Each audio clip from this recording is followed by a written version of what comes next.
Bonjour à tous les amis, bienvenue dans cet nouvel épisode d'Histoire des martyrs et des célébrités du monde. Merci d'aimer, de vous abonner pour plus de vidéos. Allez, c'est parti. 6 juillet 2024. Le capitaine Ibrahim Traoré clash les dirigeants de la CEDEAO dans un discours marquant et historique au premier sommet de l'AES sans lire un bout de papier. Suivons-le. Ces impérialistes n'ont qu'un seul cliché en tête. L'Afrique est l'empire des esclaves. C'est comme ça qu'ils voient l'Afrique. Pour eux, les Africains les appartiennent. Nos terres les appartiennent. Nos sous-sols les appartiennent. Ils n'ont jamais pu changer de logiciel jusqu'à aujourd'hui. C'est déplorable. Mais comment procèdent-ils? C'est malheureusement depuis donc ces années 60 où ces simulacres d'indépendance ont été donnés à l'Afrique. Ils n'ont juste fait que placer des valets locaux à la tête, selon eux, de leur sous-préfecture pour pouvoir continuer à les alimenter. Ces valets locaux que nous allons qualifier aujourd'hui d'esclaves de salon n'ont d'autre repère que de chercher à vivre comme le maître, à satisfaire le maître et à faire tout ce que le maître lui dicte. Ils volent, ils pillent nos États, amènent tout chez le maître et leur richesse est conservée chez le maître. Ils font tout pour vivre comme le maître et toujours le satisfaire. Lorsque le maître commande, ils exécutent. Savez-vous qui sont ces esclaves de salon? Eh bien, nous allons vous expliquer ce que c'est. Ce sont des individus qui n'ont aucune dignité, qui n'ont aucune morale, qui n'ont aucune personnalité. Mais le maître esclave a toujours su identifier ces individus. Ils sont toujours prêts à trahir leurs frères pour satisfaire le maître. Ils nous ont trahis depuis l'indépendance et d'autres continuent jusqu'à aujourd'hui à nous trahir au profit de leur maître. Ces individus continuent toujours, contre vents et marées, à piller l'Afrique, à aider le maître à piller l'Afrique. Ils se plaisent à le dire chaque année dans leurs sondages économiques. Le Burkina est le pays le plus pauvre, le Mali est le pays le plus pauvre, le Niger est le pays le plus pauvre. Nous sommes classés parmi les derniers. Très bien, si nous sommes aussi pauvres qu'ils le disent, mais quand est venu le moment de prendre nos responsabilités, nous avons demandé à ces maîtres de quitter les lieux. Pourquoi ne veulent-ils pas partir? Lorsque nous prenons le cas du Niger, depuis plus de 40 ans, certains pays exploitent l'uranium pour produire de l'énergie chez eux. D'Ottawa jusqu'à Paris, les rues sont illuminées, c'est la lumière. Mais au Niger, c'est l'obscurité qui nous est servie. Lorsque vous partez dans nos États, nos sols sont troués de toutes parts pour rechercher les métaux précieux tels que l'or. Mais souvent, il n'y a même pas la moindre route accessible pour atteindre les zones où ils exploitent l'or, encore moins certains services sociaux de base. Voilà pourquoi nous avons décidé de nous révolter et de prendre le destin de nos pays en main. Il y a bien d'autres exemples.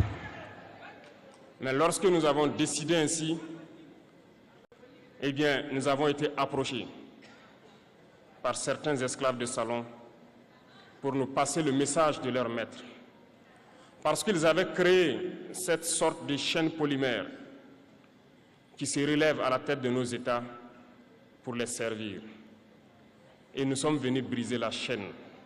Et c'est inconcevable pour eux.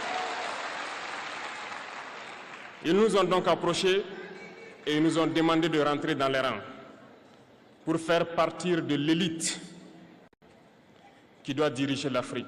Parce qu'ils ont une élite formée et formatée qui doivent suivre, qui sont incrustés dans cette chaîne-là. Nous avons refusé de rentrer dans leur rang. Et dès lors, les hostilités ont commencé. Et ils ont fait fourvoyer dans nos zones plusieurs mercenaires, des formateurs, les agents sont descendus dans le Sahel pour espérer mener des attaques barbares, lâches contre nos populations, espérer les révolter. En plus de ces attaques sur le terrain, les attaques communicationnelles, la manipulation, la désinformation battent son plein dans leur rang. Mais les peuples du Sahel ont compris et plus jamais on ne pourra les manipuler. Ils savent d'où ils viennent, ils savent ce qu'ils font et ils savent où ils partent.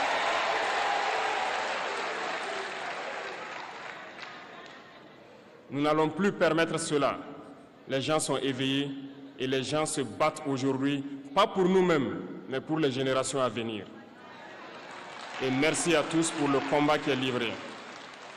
Cela ne nous fait jamais pleurer. Nous n'allons pas trembler. Nous allons affronter. Nous allons nous battre pour l'indépendance réelle, pour notre liberté. Parce que pour faire peur au peuple de l'AES, ces individus n'ont que 3 termes dans la bouche: démocratie, liberté, droits de l'homme. Bien sûr, leurs valets locaux ne sont élus que dans un processus démocratique, libre et transparent selon eux leurs valeurs.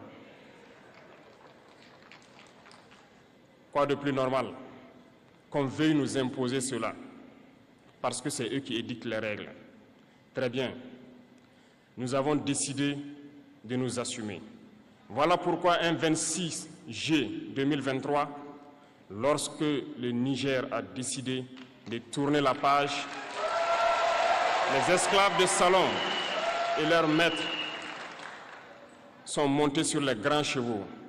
Ils ont mis leurs valets locaux en avant et ont décidé de mener une guerre contre le peuple nigérien. Nous avons donc dit, quiconque osera s'en prendre au Niger nous aura en face, parce que nous mènerons une guerre sans merci jusqu'à la dernière goutte de sang pour quiconque osera s'attaquer à nos États. 6 juillet 1975. En ce jour du 6 juillet 1975, Ahmed Abdallah prononce l'indépendance des Comores. Il sera assassiné sauvagement par la France le 26 novembre 1989 à Moroni. En ce jour du 6 juillet 1975, l'indépendance des îles Comores. Ahmed Abdallah sera le premier président de la République du pays. Pas pour longtemps, car le 3 août 1975, il est renversé par un coup d'État organisé par le mercenaire français Bob Denard sur l'île de la Grande Comore. Pour rappel, les îles Comores sont un État insulaire d'Afrique situé dans l'océan Indien. Les Comores étaient une colonie française depuis la fin du XIXe siècle. Les îles Comores ont obtenu l'autonomie interne en 1961 mais n'ont pas accédé à l'autodétermination à ce moment, comme la plupart des pays d'Afrique. Les îles Comores proclament leur indépendance le 6 juillet 1975. Elle sera reconnue par l'Organisation des Nations Unies, ONU, en novembre et par la France en janvier 1976.